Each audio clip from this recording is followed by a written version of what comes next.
இந்த புதிய மாதத்திலும் புது சுகம் பலன் ஆரோக்கியத்தோடு கொண்டு வந்து சேர்த்த தேவனை நம் மனதார நன்றிகளை செலுத்தி துதிப்போம்.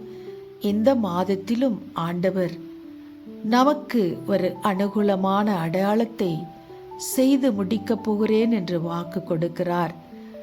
கர்த்தர் என்னோடு கூட இருந்து எனக்கு துணை செய்து என்னை தேற்றுகிறதை என் பகைஞர் பார்த்து வெட்கப்படும்படிக்கு எனக்கு ஒரு அனுகூலமான அடையாளத்தை செய்கிறார் என்ற இந்த வேத வார்த்தை இந்த மாதம் தேவ ஜனமே நமக்கு நிச்சயமாய் அது பலமளிக்கப் போவதை நம் கண்கள் காணப்போகிறது.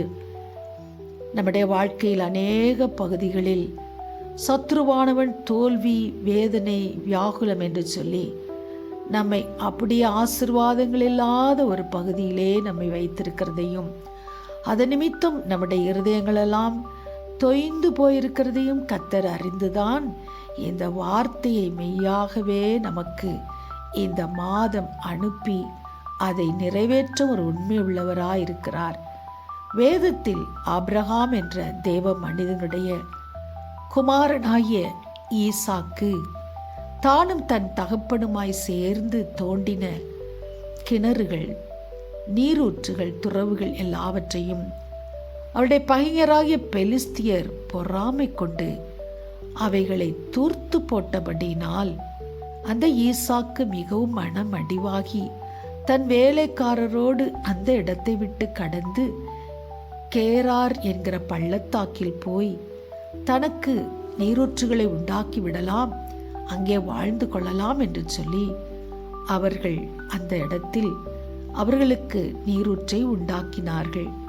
அருமையான தண்ணீர் வந்து அந்த நீரூற்றை அவர்கள் பார்த்து கொண்டிருந்த பொழுது அந்த கேராரூரின் பள்ளத்தாக்கின் மேய்ப்பர்கள் வந்து, இந்த நீரூற்று எங்களுக்கு சொந்தம், இது எங்களுடையது என்று சொல்லி அவர்கள் வாக்குவாதம் பண்ணினதனால் ஈசாக்கு மறுபடியும் மனவேதனைப்பட்டு இந்த இடம் ஏசேக் என்று சொல்லப்படும் என்று வாக்குவாதத்தின் இடமாய் அதை வேதனையோடு சொல்லிவிட்டு அவர் அடுத்த இடத்தில் போய் மீண்டுமாய் துறவை தோண்டினாராம்.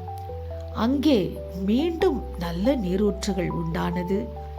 ஆனால் இப்பொழுதும் அந்த மேய்ப்பர்கள் வந்து, இது இடம் எங்களுக்கு சொந்தம், இந்த நீரூற்று எங்களுக்குரியது, இதை நீ அனுபவிக்க முடியாது என்று கடுமையாய் வாக்குவாதம் பண்ணினபடியினால் அந்த இடத்துக்கு ஈசாக்கு சித்னா என்று பெயர் கொடுத்துவிட்டு வெறுப்பு, எதிர்ப்பு, வாக்குவாதம் இவைகளெல்லாம் நினைத்து கொண்டு அந்த இடத்தை விட்டு கடந்து அவர் வேறொரு இடத்துக்கு போய் மீண்டும் துறவை பொறுமையோடு தோண்ட ஆரம்பித்தாராம். அப்பொழுது அங்கேயும் கர்த்தர் நீரூற்றை உண்டாக்கி மிகவும் செழிப்பாய் அந்த இடத்தை அவர் கண்ட பொழுது மேய்ப்பர்கள் திரும்பவுமாய் வந்து வாக்குவாதம் பண்ணாதபடி ஆண்டவரே அந்த இடத்தில் அவர்களுக்காய் அந்த நீரூற்றை உண்டாக்கி வைத்தபடினால் அந்த ஈசாக்கு இப்பொழுது அதை பார்த்து சொன்னார், கர்த்தர் உண்டாக்கின இடம், அவரே நமக்காக தேசத்தில் நாம் பலுகி பெருகும்படிக்கு உண்டாக்கி கொடுத்த நீரூற்று என்று தன்னுடைய வேலைக்காரரோடு கூட சந்தோஷப்பட்டு அந்த இடத்துக்கு ரெகோபோத் என்று பெயரிட்டு அழைத்தாராம். அதற்கு பிறகு அந்த வேலைக்காரர்கள் ஈசாக்கு சந்தோஷப்பட்டு கொண்டிருக்கும் பொழுது அந்த பகைஞர்கள் வந்து சொன்னார்கள், உங்களோடு கர்த்தர் இருக்கிறார். ஈசாக்கை பார்த்து சொன்னார்கள், உனக்கு அவர் துணையாளராய் உன்னோடு கூட இருக்கிறார் என்பதை நாங்கள் இப்பொழுது அறிந்து கொண்டோம் என்று சொல்லி சாட்சி சொன்னார்கள்.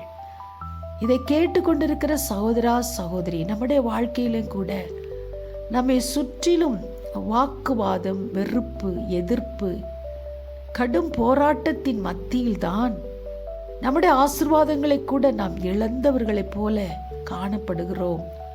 அது நிமித்தம் நம்முடைய இருதயம் கேட்கிறது, என் தேவன் எனக்கு துணை நிற்கிறாரா, என் ஆண்டவர் என்னை தேற்றுகிறாரா, எனக்கு அவர் உதவி செய்கிறாரா என்றெல்லாம் நம்முடைய உள்ளத்தில் கேள்விகள் எழுந்து கொண்டே இருக்கிறது. ஆனால் வேதம் சொல்லுகிறது, நிச்சயமாய் கர்த்தர் உன்னோடு கூட இருக்கிறார் என்பதை உன்னை சுற்றிலும் இருக்கிற பகைஞர்கள் கண்டு வெட்கப்பட்டு போகும்படிக்கு நானே உனக்கு ஒரு அனுகூலமான அடையாளமாய், ரெகோபோத் என்கிற நீரூற்றாய் என்னுடைய வாழ்க்கையில் ஒரு ஆசீர்வாதத்தை அனுப்ப போகிறேன், கட்டளையிட போகிறேன் என்று சொல்லி ஆண்டவர் இந்த மாதம் இந்த வார்த்தையை உங்களுக்கு நேராக, உங்கள் குடும்பத்துக்கு நேராக அனுப்பி வைத்திருக்கிறார்.